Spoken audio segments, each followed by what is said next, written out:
Hello everyone, this is निशान चौहान। स्वागत है आपका आपके अपने ऑनलाइन प्लेटफॉर्म संकल्प में। आज हम, जैसे हमने आपका फर्स्ट लेक्चर था उसमें हमने स्टार्टिंग के 25 क्वेश्चंस डिस्कस करे थे जो आपके प्रीवियस एग्जाम्स में आए हुए हैं।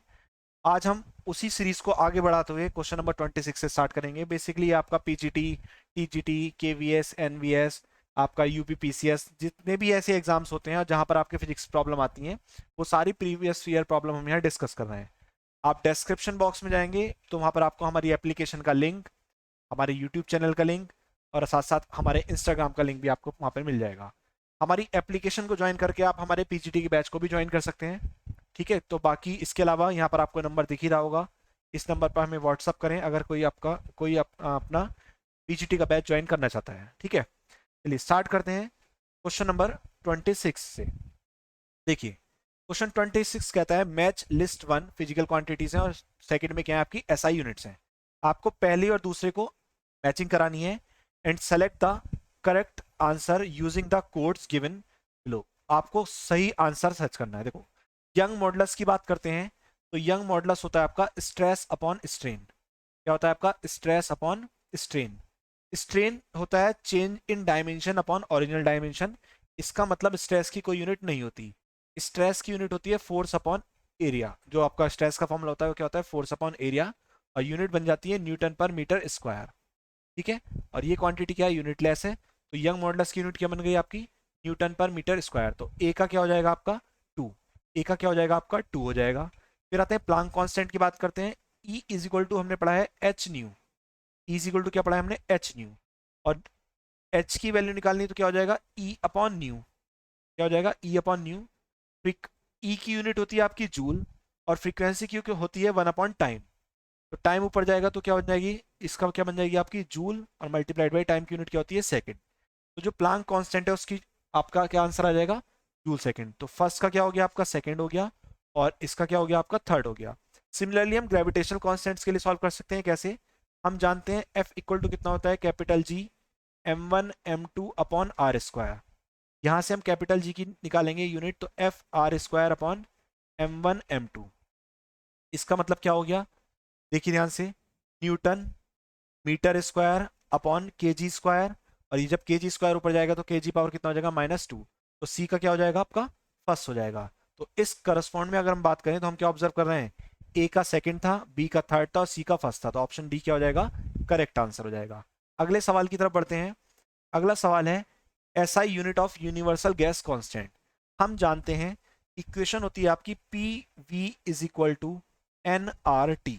इक्वेशन क्या होती है? P V is equal to N R T. हमें किसके लिए निकालना है? आपको गैस कांस्टेंट आर का मात्रक निकालना है। तो आर इज इक्वल टू कितना हो जाएगा आपका? P V upon N T. Pressure और वॉल्यूम ये आपका वर्क डन देते हैं पीडीवी। तो ये इसकी यूनिट क्या बन जाएगी आपकी? जूल बन जाएगी। अपॉन टेम्परेचर की होती है केल्विन और नंबर ऑफ मोल्स के लिए क्या हो जाएगा? मोल। तो ये क्या हो जाएगी? मोल केल्विन। ठीक है, इसका मतलब क्या हो गया? कौन सा आंसर बैठ जाएगा? देखो, मोल ऊपर जाएगा मोल इनवर्स, केल्विन ऊपर जाएगा केल्विन इनवर्स। तो आंसर क्या बैठ जाएगा?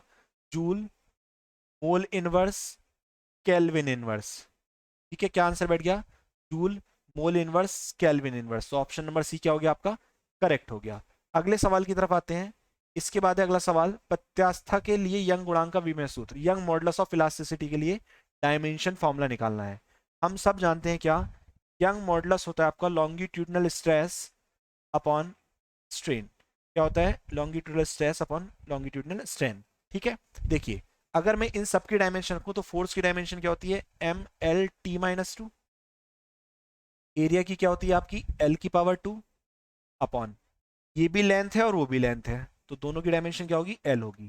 तो ये तो कट जाते हैं, इसीलिए जो स्ट्रेन क्वांटिटी होती है वो डायमेंशन लेस होती है।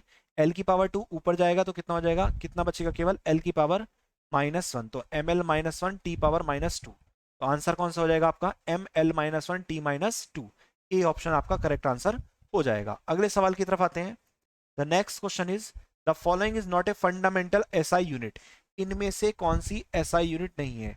तो फंडामेंटल क्वांटिटीज हमारे पास 7 होती हैं, यूनिट भी 7 होती हैं। जैसे यूनिट क्या क्या होती हैं? Kilogram, meter, second, ampere, candela, इसके अलावा केल्विन, और इसके अलावा मोल। ये सात की सात होती हैं आपकी फंडामेंटल एसआई यूनिट। ये मास की यूनिट होती है, लेंथ, डिस्टेंस आपकी, time, current, luminous intensity, temperature, amount of substance. तो इन सब में अगर हम ध्यान से देखें तो फंडामेंटल एसआई यूनिट कौन सी नहीं है आपकी? न्यूटन। न्यूटन आपकी फंडामेंटल एसआई यूनिट नहीं है। इसके बाद बढ़ते हैं, अगले सवाल की तरफ आते हैं। अगला सवाल कहता है कि the SI unit of magnetic field strength is. हम जानते हैं इस तरीके का क्वेश्चन हमने फर्स्ट लेक्चर में भी डिस्कस करा था। क्या? कि जो मैग्नेटिक फ्लक्स होता है फाई बी किसके इक्वल होता है? बी इंटू ए के। हमें किसकी निकालनी है? बी की निकालनी है। तो बी की जो यूनिट हो जाएगी वो कितनी हो जाएगी? Flux upon area. कितनी हो जाएगी? Magnetic flux upon area. Magnetic flux मतलब कितना, क्या होती है? वेबर। इसकी क्या होती है? वेबर। या हम इंग्लिश में भी लिख सकते हैं, शॉर्ट में लिख देते हैं डब्ल्यू बी। अपॉन में क्या आ जाएगा? Meter square. तो ऑप्शन बी क्या हो जाएगा आपका? Correct answer. ऑप्शन बी क्या हो जाएगा आपका? करेक्ट आंसर हो जाएगा। इसके बाद बढ़ते हैं अगले सवाल पे। देखिए ध्यान से, अच्छा सवाल है। सवाल कहता है इफ के denotes coefficient of thermal conductivity. के क्या है आपका? कोफिशिएंट ऑफ थर्मल कंडक्टिविटी है। आपका सी क्या है? स्पेसिफिक हीट है। और रो क्या है? डेंसिटी है। तो क्वांटिटी के अपॉन रो सी की डायमेंशन क्या होगी, ये आपसे पूछा गया है। इस क्वेश्चन के ऑप्शंस थोड़ा सा नीचे मिलेंगे आपको, ये रहे आपके। यदि किसी पदार्थ के लिए के ताप, संचालक गुणवत्ता, सी विशिष्ट ऊष्मा, पी घनत्व हो, तो उसके लिए के अपॉन पी सी की विमा क्या होगी, ये आपसे पूछा गया है। चलिए मैं इस क्वेश्चन को सॉल्व करता हूँ वन बाय वन, एक एक स्टेप को देखते हुए। तो देखिए ध्यान से, हम जानते हैं, क्या जानते हैं हम? Q इज इक्वल टू होता है के ए। इसके अलावा temperature difference that is theta one minus theta to, time T, और अपॉन में डिस्टेंस या लेंथ बोल दीजिए, वो क्या हो जाएगी? डी हो जाएगी। तो यहाँ से के की वैल्यू कितनी आ गई आपकी? के की वैल्यू आ गई Q D divided by A times of theta one minus theta two, और साथ साथ क्या आ गया? टी आ गया। इतना हो गया। इसके अलावा हमने पढ़ा है क्या, कि जो स्पेसिफिक हीट होती है सी, वो किसके इक्वल होता है? Q upon M delta T के। और एंड जो डेंसिटी होती है वो क्या होती है? Mass upon volume. डेंसिटी क्या होती है? Mass upon volume. तो मैं यहाँ पर इस इक्वेशन में दोनों तरफ आपका डिवाइड कर दूंगा, डिवाइड बाई, हमें क्या लाना है? पी सी की टर्म्स में, के अपॉन पी सी की टर्म्स में। तो पी क्या है? बेसिकली रो, रो है वहां पर, वो क्या है? रो है। तो divide by rho C on both sides. दोनों तरफ हमने क्या कर दिया? डिवाइड कर दिया। और जैसे हम डिवाइड करेंगे तो इधर क्या बनेगा? के अपॉन रो सी इक्वल, इधर क्या है आपका? Q D divided by A times of कितना? Theta one minus theta two, और मल्टीप्लाइड बाई टी। ठीक है। और इसे किससे डिवाइड करा हमने आपका? रो इंटू सी से। तो इन डिवाइडेड बाई अपॉन में क्या आ जाएगा? रो की वैल्यू कितनी आ जाएगी? M upon V. और सी की वैल्यू कितनी आ जाएगी आपकी? Q upon M delta T. अभी हम क्या करेंगे, इसे थोड़ा सा नीचे ले आता हूं मैं, इसे कर देते हैं। देखिए, अब इन्हें सॉल्व कर लीजिए। तो एक तरफ तो आपका K upon rho C is equal to, ये कितना हो जाएगा आपका? Q D divided by A times of कितना? Theta one minus theta two, और मल्टीप्लाइड बाई टी। ठीक है, मल्टीप्लाइड, ये वी एम डेल्टा टी ऊपर चला जाएगा, तो वी एम डेल्टा टी तो आपका यहाँ आ गया, डिवाइडेड बाई क्या हो गया? M into Q. और जब मैं इसे और फर्दर सॉल्व करूंगा तो देखिए कुछ टर्म्स कटेंगी, कुछ बचेंगी। हम क्या देख रहे हैं? एम से एम कैंसिल हो जाएगा, क्यू से क्यू कैंसिल हो जाएगा। ठीक है, ये डी है, ये वी है, और ये डेल्टा टी है। देखिए ध्यान से, इसे सॉल्व करते हैं तो ये कितना है? और अपॉन में क्या बचा है? A times of theta one minus theta two, और स्मॉल टी। तो एक तो बचा है आपका डी, एक बचा है आपका वी, और एक क्या बचा है? Delta T. अब इनकी सबकी डायमेंशन रख लेंगे। देखिए ध्यान से, डी डिस्टेंस है, डायमेंशन हो जाएगी एल। वी वॉल्यूम है, डायमेंशन क्या हो जाएगी? एल की पावर थ्री। और टी क्या है? टेम्परेचर डिफरेंस है, तो डायमेंशन क्या हो जाएगी? थीटा। डिवाइडेड बाई एरिया की क्या होती है? एल की पावर टू। फिर से टेम्परेचर डिफरेंस तो क्या हो जाएगी इसकी? थीटा हो जाएगी। और टी की क्या हो जाएगी आपकी? टी ही रहेगी। ठीक है, और थीटा से थीटा कैंसिल हो गया, यहाँ एल की पावर फोर हो जाएगा, एल की पावर टू ऊपर से जाएगा, नीचे से ऊपर जाएगा, तो क्या बचेगा? केवल एल की पावर टू बचेगा। टी ऊपर जाएगा, क्या बचेगा? टी की पावर माइनस वन बचेगा। तो के अपॉन रो सी की डायमेंशन क्या आ गई आपकी? इस तरीके से आ गई। तो कुल मिला के अगर इस टाइप की प्रॉब्लम आती है तो जो आपको फाइंड करना है, आप पहले उस फॉर्म में कन्वर्ट कर लें। तो आपका ऑप्शन कौन सा सही हो जाएगा? एल की पावर टू, टी की power minus one, that is option number B क्या हो जाएगा आपका? करेक्ट हो जाएगा। अगले सवाल की तरफ बढ़ते हैं। देखिए ध्यान से, अच्छा सवाल है। क्या कहता है? If U lambda is equal to eight pi H C upon lambda की पावर फाइव। क्या है? Eight pi H C upon lambda power five dot 1/e⁻hc/λ/kt और -1 the SI unit of U lambda will be. देखिए याद रखेंगे इसमें जो U lambda की एसआई यूनिट होगी, देखो बाकी सब कांस्टेंट है, ये 8 पाई कांस्टेंट है, ये भी टर्म पूरी कांस्टेंट है, किसके इक्वल होगी? SI unit of H C upon lambda की पावर 5 के। इसके इक्वल होगी SI unit of H C upon lambda power 5 के। एच की यूनिट होती है, अभी अभी हम निकाली थी, क्या होती है? Joule second. सी की होती है मीटर पर सेकेंड, ठीक है, और डिवाइड बाई लैम्डा क्या होता है? डिस्टेंस, तो क्या हो जाएगा? मीटर की पावर 5। सेकेंड से सेकेंड कैंसिल हो जाएगा, एक मीटर से पावर 5 है तो कैंसिल होगा, तो क्या बचेगा? जूल पर मीटर की पावर 4। क्या बचेगा? जूल पर मीटर की पावर 4। तो ऑप्शन नंबर ए क्या हो जाएगा आपका? करेक्ट आंसर हो जाएगा। मीटर की पावर 4 को ऊपर लेके जाओगे तो क्या हो जाएगा? मीटर की पावर -4 हो जाएगा। तो ऑप्शन ए क्या हो जाएगा आपका? करेक्ट आंसर हो जाएगा। अगले सवाल की तरफ बढ़ते हैं। अगला सवाल है the dimension formula for the physical quantity E² upon 2 epsilon not SC। ये आपका प्रवक्ता चयन परीक्षा में पूछा गया है। तो कुछ नहीं करना है आपको, डायमेंशंस बाद में निकालेंगे, पहले इनकी यूनिट्स लिख लेते हैं। चार्ज का स्क्वायर है, तो चार्ज क्या होता है? गुलाम। गुलाम का क्या हो गया? स्क्वायर। गुलाम का क्या हो गया? स्क्वायर डिवाइडेड बाई, इसके अलावा टू की कोई यूनिट नहीं होगी, एप्सिलॉन नॉट की यूनिट होती है गुलाम स्क्वायर पर newton meter square multiplied by newton meter square multiplied by क्या है आपका? एच। एच की क्या होती है? Joule second. एच की क्या होती है? Joule second multiplied by C speed of light है, तो क्या होती है? मीटर पर सेकेंड, ठीक है। गुलाम स्क्वायर से गुलाम स्क्वायर कैंसिल हो गया, न्यूटन मीटर स्क्वायर कहाँ चला जाएगा? ऊपर चला जाएगा। ये हो गया newton meter square divided by, अब देखो जूल सेकंड से सेकंड कैंसिल हो गया, जूल मीटर बचा, क्या बचा? केवल जूल और मीटर, यही बचा आपका। अगर मैं इसे फर्दर सॉल्व करूं तो मीटर से स्क्वायर कैंसिल हो जाएगा, तो क्या बचेगा? Newton meter. जूल किसकी यूनिट होती है आपकी? वर्क की। देखो मीटर से स्क्वायर कैंसिल हो गया, जूल क्या होता है? वर्क। वर्क क्या होता है? Force into displacement, that is force की यूनिट हो गई न्यूटन और डिस्प्लेसमेंट की क्या हो गई? मीटर हो गई। फिर से न्यूटन और मीटर से मीटर कैंसिल हो जाएगा, क्या बचेगा? केवल 1 बचेगा। और 1 का मतलब हो गया ये जो क्वांटिटी आई है, ये क्वांटिटी कैसी क्वांटिटी है? डायमेंशन लेस क्वांटिटी है। That is option number B क्या हो जाएगा आपका? करेक्ट आंसर हो जाएगा। बी ऑप्शन क्या हो जाएगा आपका? Correct option, that is m⁻0 l⁻0 t⁻0। अगले सवाल की तरफ बढ़ते हैं। अगला सवाल कहता है if force length and time are the presumed to be fundamental unit. FLT क्या है आपकी? फंडामेंटल यूनिट है। बहुत ध्यान से समझेंगे। आपसे पूछा है मास का जो डायमेंशन फॉर्मूला होगा वो क्या होगा।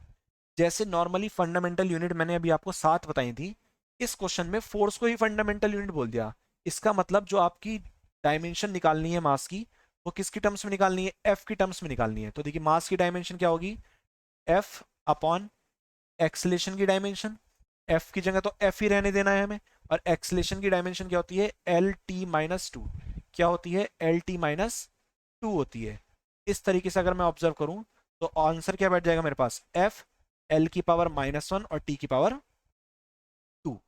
एफ एल पावर -1 टी की power 2। Option number B is the correct answer. तो ये प्रवक्ता चयन परीक्षा 2005 में पूछा गया सवाल है। आंसर क्या हो गया इसका? बी हो गया। ठीक है, अगले सवाल की तरफ बढ़ते हैं। क्योंकि फंडामेंटल यूनिट्स एफ थी इस वजह से हमने एफ लिया। ये सवाल हमने लास्ट लेक्चर में भी डिस्कस करा था। The dimension formula of latent heat, हम जानते हैं Q इज इक्वल टू क्या होता है? M L. जहाँ एल क्या होती है? लेटेंट हीट, किसके इक्वल हो जाएगा? Q अपॉन एम के इक्वल हो जाएगा। एल किसके इक्वल हो जाएगा आपका? Q अपॉन एम के। Q की डायमेंशन क्या होती है? ml2t-2 डिवाइडेड बाई एम की डायमेंशन एम ही रहेगी, एम से एम कैंसिल कर दो, डायमेंशन क्या आ जाएगी? एम की पावर 0 एल की पावर 2 और टी की पावर -2। तो एम की पावर 0 एल की पावर 2 और टी की power -2, that is option number A is the correct answer. A क्या हो गया आपका? करेक्ट आंसर हो गया। अगले सवाल की तरफ बढ़ते हैं। अगला है dimension of quality factor. Quality factor omega Q equal to होता है आपका ओमेगा एल अपॉन आर। क्या होता है? Q equal to omega L upon R, जहां एल अपॉन आर क्या होता है? Time constant. और टाइम कांस्टेंट होगा तो उसकी डायमेंशन क्या होगी? टी होगी। ये लास्ट लेक्चर में भी इस तरीके का क्वेश्चन था। ओमेगा क्या होती है? फ्रीक्वेंसी। फ्रीक्वेंसी की डायमेंशन होती है 1 upon dimension of T, that is 1 upon T. जब मैं इन दोनों वैल्यूज को यहाँ रखूंगा तो ऊपर भी टी आ जाएगा और नीचे भी क्या आ जाएगा? टी आ जाएगा। ये एक दूसरे को कैंसिल करेंगे तो ये कितना आ जाएगा? टी की पावर 0। कितना आ जाएगा? टी की पावर 0। तो ऑप्शन नंबर डी क्या हो जाएगा आपका? Correct answer. ऑप्शन डी क्या हो जाएगा आपका? करेक्ट आंसर हो जाएगा। अगले सवाल की तरफ बढ़ते हैं। अगला सवाल है dimension formula of impedance. Impedance को Z से डिनोट करते हैं, Z is equal to V upon I. तो हम ऊपर V की डायमेंशन रखेंगे और नीचे किसकी रखेंगे? I की रखेंगे। अच्छा, V की जो डायमेंशन होती है V इज इक्वल टू क्या होता है? W upon Q.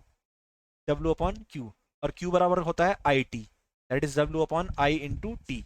तो हम यहाँ पे पुट कर देते हैं W अपॉन आई, पहले से है आई और आ जाएगा तो आई स्क्वायर इंटू टी। ठीक है, तो वर्क की जो डायमेंशन होती है क्या होती है, ml2t-2, ml2t-2 अपॉन आई की हो जाएगी ए की पावर 2 और टाइम की हो जाएगी टी। जब ये टी ऊपर जाएगा टी की पावर -1 और ऐड हो जाएगा इसमें, तो कितनी आ जाएगी, ml2 टी की पावर -3 हो जाएगा और ए की पावर कितना हो जाएगा, -2। टी की पावर क्या हो जाएगा, -3 और ए की पावर क्या हो जाएगा, -2। तो option number B is the correct answer. Option B क्या हो जाएगा आपका, करेक्ट आंसर हो जाएगा। अगले सवाल की तरफ बढ़ते हैं। Which one of the following has same dimension. इस तरीके का क्वेश्चन हमने लास्ट लेक्चर में भी डिस्कस करा था और उसमें हमने सीधे सीधे देखा था कि जो टॉर्क और पोटेंशियल एनर्जी होते हैं दोनों की डायमेंशन क्या होती है, सेम होती है। और वो कितनी होती है, ml2t-2। कितनी होती है, ml2t-2। ये रिपीटेड है क्वेश्चन। अगले सवाल की तरफ बढ़ते हैं। अगला सवाल है, dimension of which of the following pairs are not same. इसमें इसलिए बोला गया है कि कौन सा सेम नहीं है, कौन सा सेम नहीं है। देखिए ध्यान से, work ml2t-2, movement of force torque होता है, वो भी कितना होता है आपका, ml2t-2 होता है। ओके, एक सेकेंड, ये शायद थोड़ा, हाँ ठीक है, हाँ हाँ, नाउ एरेस कर देते हैं, एक्स्ट्रा हो गया यहाँ पर मार्क। तो पहला है ऑप्शन, वर्क और जो मूवमेंट ऑफ फोर्स होता है वो क्या होते हैं, दोनों दोनों के दोनों आपके सेम डायमेंशन। प्रेशर और elastic constant have the same dimension. क्या होती है, force upon area, that is ml2t-2 upon l2, ml-1 t power -2। ये आपका बी के लिए हो जाएगा। पावर और एंगुलर मोमेंटम की बात करें तो देखो, पावर होता है आपका वर्क अपॉन टाइम। पावर क्या होता है, वर्क अपॉन टाइम। तो वर्क की क्या होती है आपकी, ml2t-2 और डिवाइडेड बाई टाइम की हो गई t। तो पावर की जो डायमेंशन बनी वो कितनी बन गई आपकी, ml2t-3। कितनी डायमेंशन बन गई, ml2t-3। अगर मैं बात करूं एंगुलर मोमेंटम, एंगुलर मोमेंटम अगर मैं जे से डिनोट करूं तो कितना होता है, r क्रॉस p। r की डायमेंशन दैट इज l और p होता है मोमेंटम की डायमेंशन क्या होती है, mlt-1। और जब मैं इसे सॉल्व करूंगा तो कितना आ जाएगा, ये ml2t-1। यहाँ पर कितना है, ml2t-3। तो दैट मीन्स कौन सा पेयर सेम नहीं है, पावर और एंगुलर मोमेंटम का। बाकी लाइट ईयर भी डिस्टेंस को मेजर करने के लिए होता है और वेवलेंथ भी डिस्टेंस को मेजर करने के लिए होता है। दोनों की डायमेंशन सेम होती है और वो कितनी होती है, एल होती है। अगले सवाल की तरफ बढ़ते हैं। Question number 40, dimension equation of momentum into energy upon force. कुछ नहीं करना, वन बाय वन सबकी डायमेंशन रखो। मोमेंटम की डायमेंशन क्या होती है, mlt-1, क्योंकि मास इनटू वेलोसिटी होता है। फोर्स की डायमेंशन क्या होती है, ml2t-2 अपॉन आपका फोर्स है, सॉरी ऊपर क्या आ गया, एनर्जी। एनर्जी की क्या होती है, ml2t-2 अपॉन में क्या है, फोर्स है। फोर्स की क्या होती है, mlt-2। जब मैं इस इक्वेशंस को सॉल्व करूंगा m से m कैंसिल, l से l कैंसिल, t पावर -2 से t power -2 cancel. Then option remaining क्या बच जाएगा आपका, ml2t-1। क्या बच जाएगा, ml2t-1। Option number C is the correct answer. Option C क्या हो जाएगा आपका, करेक्ट आंसर हो जाएगा। अगले सवाल की तरफ बढ़ते हैं। देखिए ध्यान से, इन द इक्वेशन, क्या इक्वेशन है, Y A equal X B. Y A किसके इक्वल है, X B, where Y is the Young modulus, A is the area, B is the dimensionless quantity. आपको डायमेंशन इक्वेशन निकालनी है किसकी, x की। तो इक्वेशन में क्या गिवन है आपको, Y A equal X B. आपको डायमेंशन किसकी निकालनी है, एक्स की। तो एक्स इक्वल टू कितना हो जाएगा, वाई ए अपॉन बी। आपको क्वेश्चन में गिवन है कि जो आपका बी है वो क्या है, डायमेंशनलेस क्वांटिटी है। और यंग मॉडुलस क्या होता है, बेसिकली फोर्स अपॉन एरिया और साथ साथ change in length upon original length. ये वाई की जगह आ गया, multiplied by A as it is रहा, divided by B as it is रहा। इतना हो गया। इसे जब मैं फर्दर सॉल्व करूंगा तो देखो, अच्छा एक काम करते हैं, इसे थोड़ा साइड में अलग अलग करके सॉल्व कर देता हूँ जिससे आपको कंफ्यूजन ना हो, एक एक करके टर्म्स रख के। क्या है, देखो वाई तो क्या बोल रखा है, यंग मॉडुलस बोल रखा है। वाई को क्या बोल रखा है, यंग मॉडुलस। तो पहले मैं यंग मॉडुलस की अलग से निकाल देता हूँ। यंग मॉडुलस होता है आपका stress upon strain, longitudinal stress upon strain. ठीक है, स्ट्रेन एक डायमेंशनलेस क्वांटिटी होती है तो इसकी तो कोई डायमेंशन नहीं होगी, दैट इज 1। स्ट्रेस की डायमेंशन होती है एफ अपॉन ए की डायमेंशन के इक्वल। तो स्ट्रेस की डायमेंशन के इक्वल क्या रख देंगे हम, केवल एफ अपॉन ए रख देंगे, force upon area, multiplied by area, multiplied by area और डिवाइडेड बाई एक डायमेंशनलेस क्वांटिटी, वो कितनी है, बी है।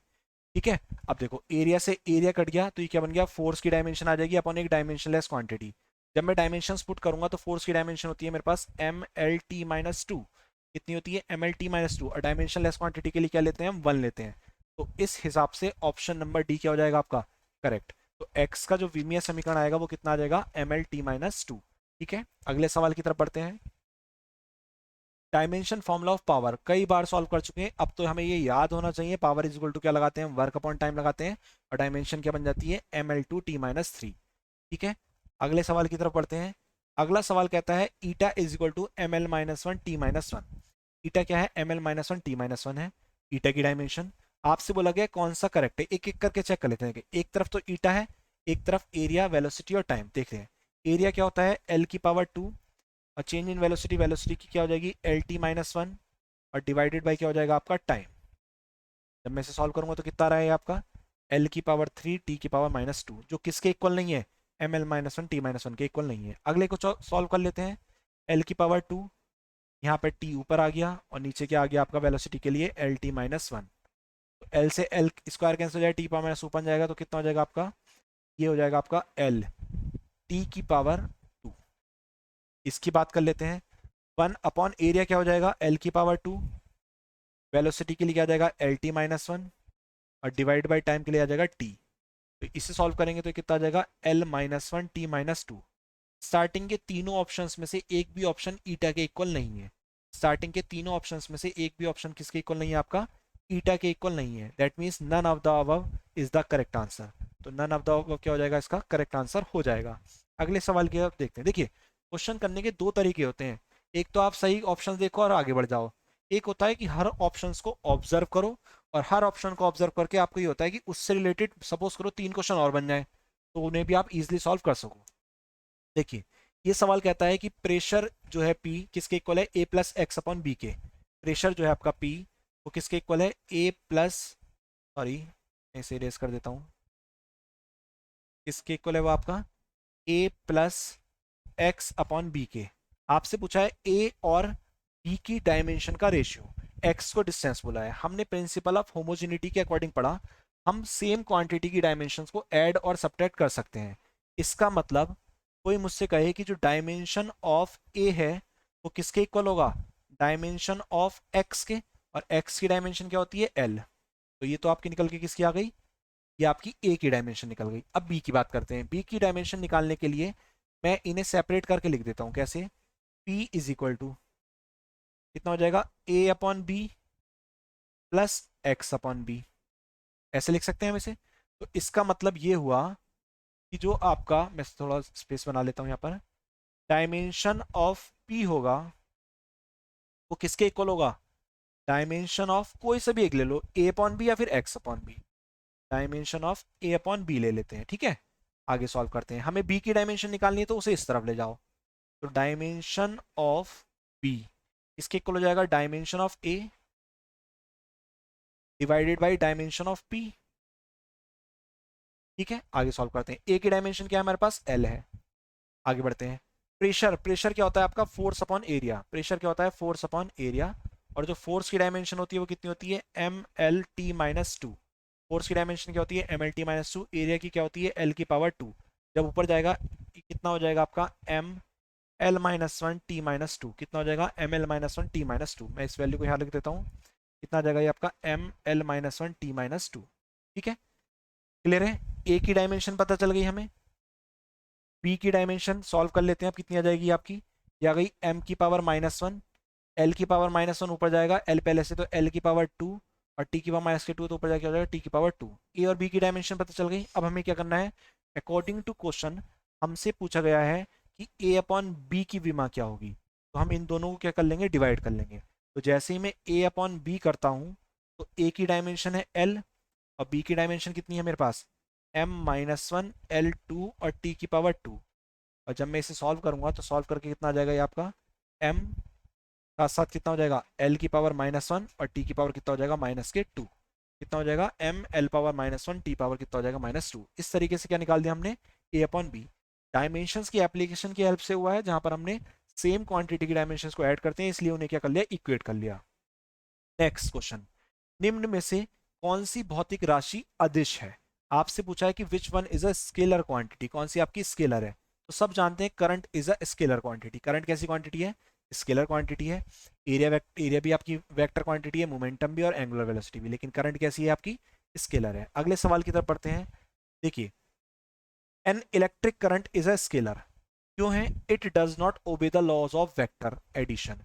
तो देखिए, हमने पढ़ा था कि वेक्टर, हम जानते हैं, क्या जानते हैं कि भाई वेक्टर की जो डेफिनेशन होती है वो कहती है कि हमारे पास किसी भी कोई भी क्वांटिटी वेक्टर क्वांटिटी तब होगी जब उसके पास मैग्नीट्यूड हो, डायरेक्शन हो और साथ साथ वो वेक्टर लॉ ऑफ एडिशन को फॉलो करे। क्या, लॉ ऑफ वेक्टर एडिशन को फॉलो करे।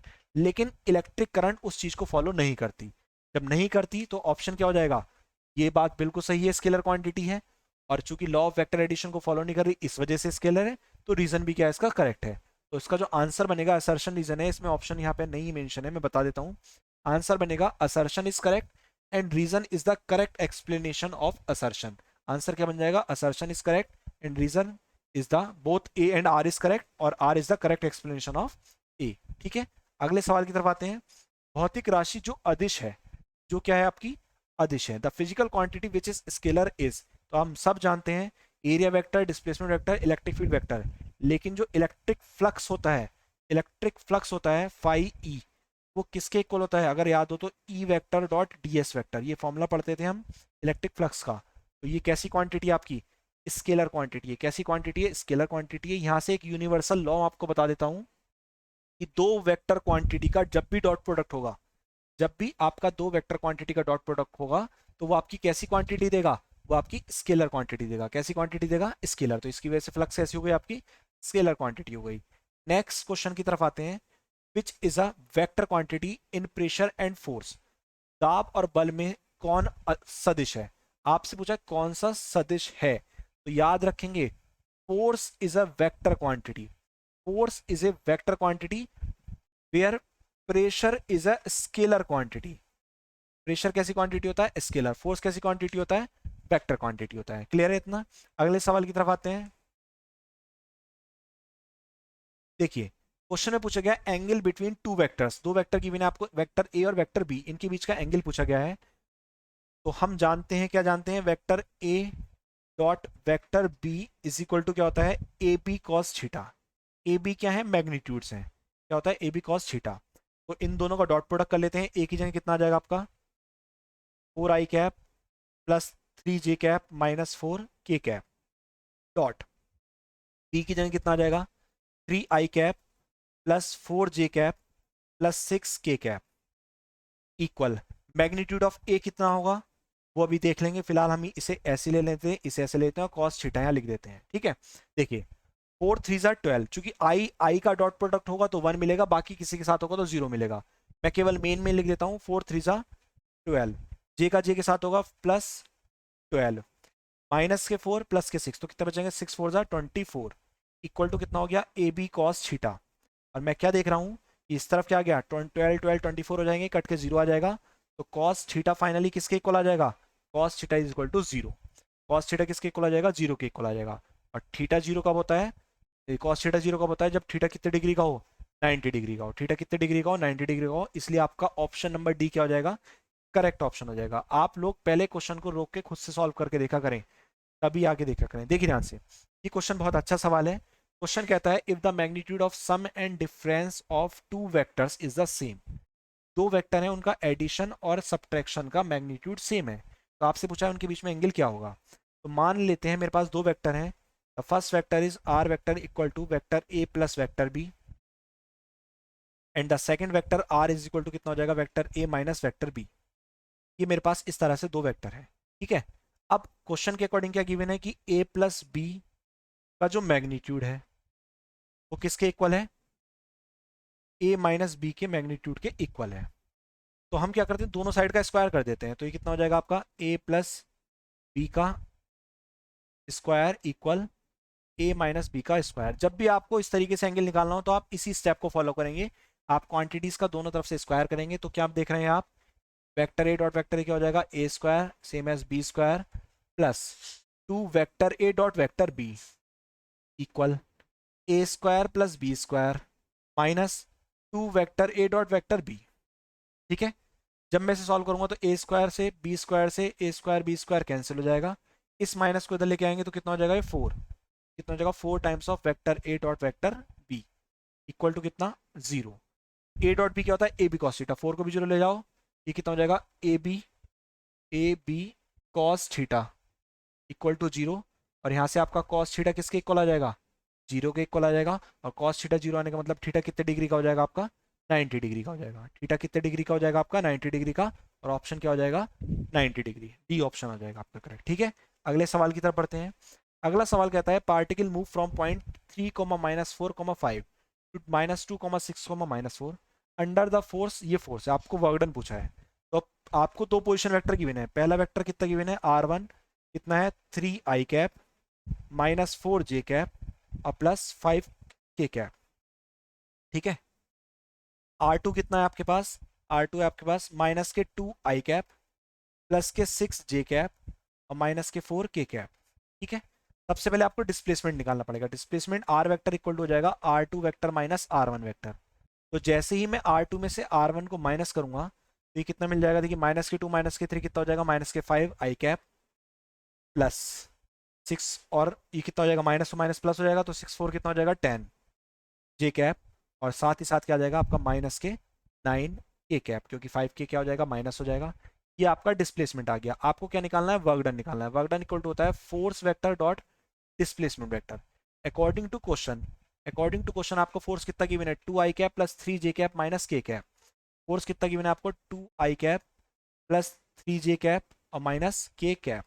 डिस्प्लेसमेंट कितना आ गया डॉट प्रोडक्ट के साथ, -5i कैप +10j कैप और -9k कैप। ये आपका क्या आ गया, डॉट प्रोडक्ट का डिस्प्लेसमेंट आ गया। अब इनका डॉट प्रोडक्ट कर दो तो 2 5 10 दैट इज -10, 3 10 30, ये आपका 30 हो गया। और माइनस माइनस क्या हो जाएगा, प्लस के 9 हो जाएगा। 39 -10 कितना हो जाएगा, 29। तो 29 यूनिट क्या आ गया आपका, आंसर आ गया। Then which option is correct, option B is the correct. ठीक है, तो पहले आपके जब कोऑर्डिनेट्स गिवन हो तो सबसे पहले आप पोजीशन वेक्टर ड्रॉ करें, देन उसके बाद में आप उसका डिफरेंस निकाल के डिस्प्लेसमेंट निकालें, तब आप वर्क डन कैलकुलेट करें। ठीक है, अगले सवाल की तरफ आते हैं।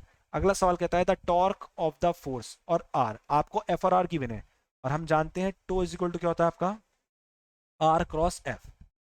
टो इज इक्वल टू क्या होता है आपका, आर क्रॉस एफ। ठीक है, इसे सॉल्व कर लेते हैं। आर की वैल्यू कितनी है आपकी, देखो इस तरीके करेंगे, आई कैप जे कैप के कैप, आई कैप जे कैप के कैप। ठीक है, और इसके अलावा क्या है आपका, आर की वैल्यू में क्या क्या है, 7 3 1 और एफ में क्या क्या है आपका, -3 1 और 5। बच्चे यहाँ मिस्टेक क्या करते हैं, सब पढ़ते हैं torque equal to force into perpendicular distance, तो आप कर देते हैं एफ क्रॉस आर, जो गलत है। जेन्युइन फॉर्मूला क्या है वेक्टर फॉर्म में, आर क्रॉस एफ। तो आपको किसके अकॉर्डिंग काम करना है, आर क्रॉस एफ के अकॉर्डिंग काम करना है। अब हम क्या करेंगे, इसका डिटर्मिनेंट को सॉल्व करेंगे। और जैसे ही मैं इस डिटर्मिनेंट को सॉल्व करूँगा तो क्या देख रहे हैं, आई कैप एज इट इज 5 3 15 -1 कितना बचेगा आपका, मैं लिख देता हूँ proper, 15 -1 minus J cap as it is 7 5 35 -3, तो माइनस पहले से ही तो क्या हो जाएगा, प्लस के 3 प्लस के कैप एज इट इज 7 1 7 और माइनस माइनस क्या हो जाएगा, +3 3 9। इसे सॉल्व करेंगे तो कितना हो जाएगा आपका ये 14 आई कैप और 35 और 3 कितना हो जाएगा, -38 जे कैप और 9 और 7 कितना हो जाएगा आपका 16, तो प्लस के 16 के कैप। तो ये क्या कैलकुलेट हो गया आपका, टॉर्क कैलकुलेट हो गया। ये क्या कैलकुलेट हो गया आपका, टॉर्क कैलकुलेट हो गया। तो ऑप्शन नंबर आपका बी क्या हो गया आपका correct answer, B is the correct answer. अगले सवाल की तरफ बढ़ते हैं।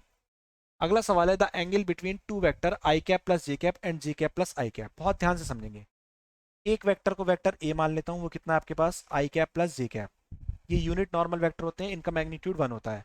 और जो दूसरा वेक्टर है वो कितना है आपके पास, जे cap plus I cap, J cap plus I cap. और हम जानते हैं क्या, कि जो कॉस थीटा होगा वो किसके इक्वल होगा, vector A dot vector B divided by magnitude of A और मैग्नीट्यूड ऑफ बी। ठीक है, इनका मैग्नीट्यूड निकालेंगे, वेक्टर ए का मैग्नीट्यूड कितना हो जाएगा, √में 1 का स्क्वायर प्लस 1 का square that is √2। Same S इसका भी मैग्नीट्यूड कितना हो जाएगा आपका, वो भी कितना हो जाएगा, √2। अब इनके डॉट प्रोडक्ट की बात कर लेते हैं, तो देखिए ध्यान से, इसे सॉल्व करता हूँ मैं फर्दर। ये आपका कितना आ जाएगा डिवाइड में, √2 √2 की मल्टीप्लाई करेंगे 2 आ जाएगा। यहाँ पे क्या आ गया आपका आई कैप प्लस जे कैप, ठीक है। और डॉट प्रोडक्ट के साथ क्या आ गया आपका जे कैप प्लस आई कैप। इस तरीके से कंडीशंस आ गई। अब इसे सॉल्व करते हैं फर्दर। तो देखो वन बाय वन कर लो। आई डॉट जे क्या मिलेगा 0, आई डॉट आई क्या मिलेगा 1, जे डॉट जे क्या मिलेगा 0, जे डॉट आई क्या मिलेगा आपको, सॉरी एक मिनट थोड़ा सा यहाँ गड़बड़ हो गया, क्या जे डॉट जे क्या मिलेगा आपको 1, जे डॉट जे क्या मिल जाएगा 1। और इसके अलावा क्या जे डॉट आई क्या मिलेगा 0 मिलेगा। डिवाइडेड पे क्या है 2 है, तो 2/2 कितना हो गया आपका 1 हो गया, ठीक है। तो अगर हम ध्यान से देखें तो यहाँ आपका ऑप्शन मैच नहीं कर रहा कोई सा भी, ठीक है। तो ये कितना हो गया आपका cos थीटा इक्वल टू 1।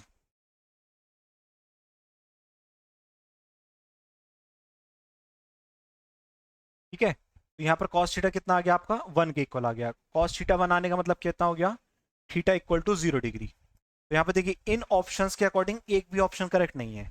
अब हो सकता है यहाँ मिसप्रिंट हो क्वेश्चन में, तो यहाँ पर क्या हो सकता है, अगर मान लीजिए यहाँ पर जे कैप प्लस के कैप हो, अगर यहाँ पर क्या हो जे कैप प्लस के कैप हो, तो उस सिचुएशन में जब मैं इनका डॉट प्रोडक्ट लूंगा तो आई का जे के साथ 0, जे का जे के साथ 1 और आई का के के साथ 0, जे का के साथ 0, तो ऊपर 1 आ जाएगा उस सिचुएशन में।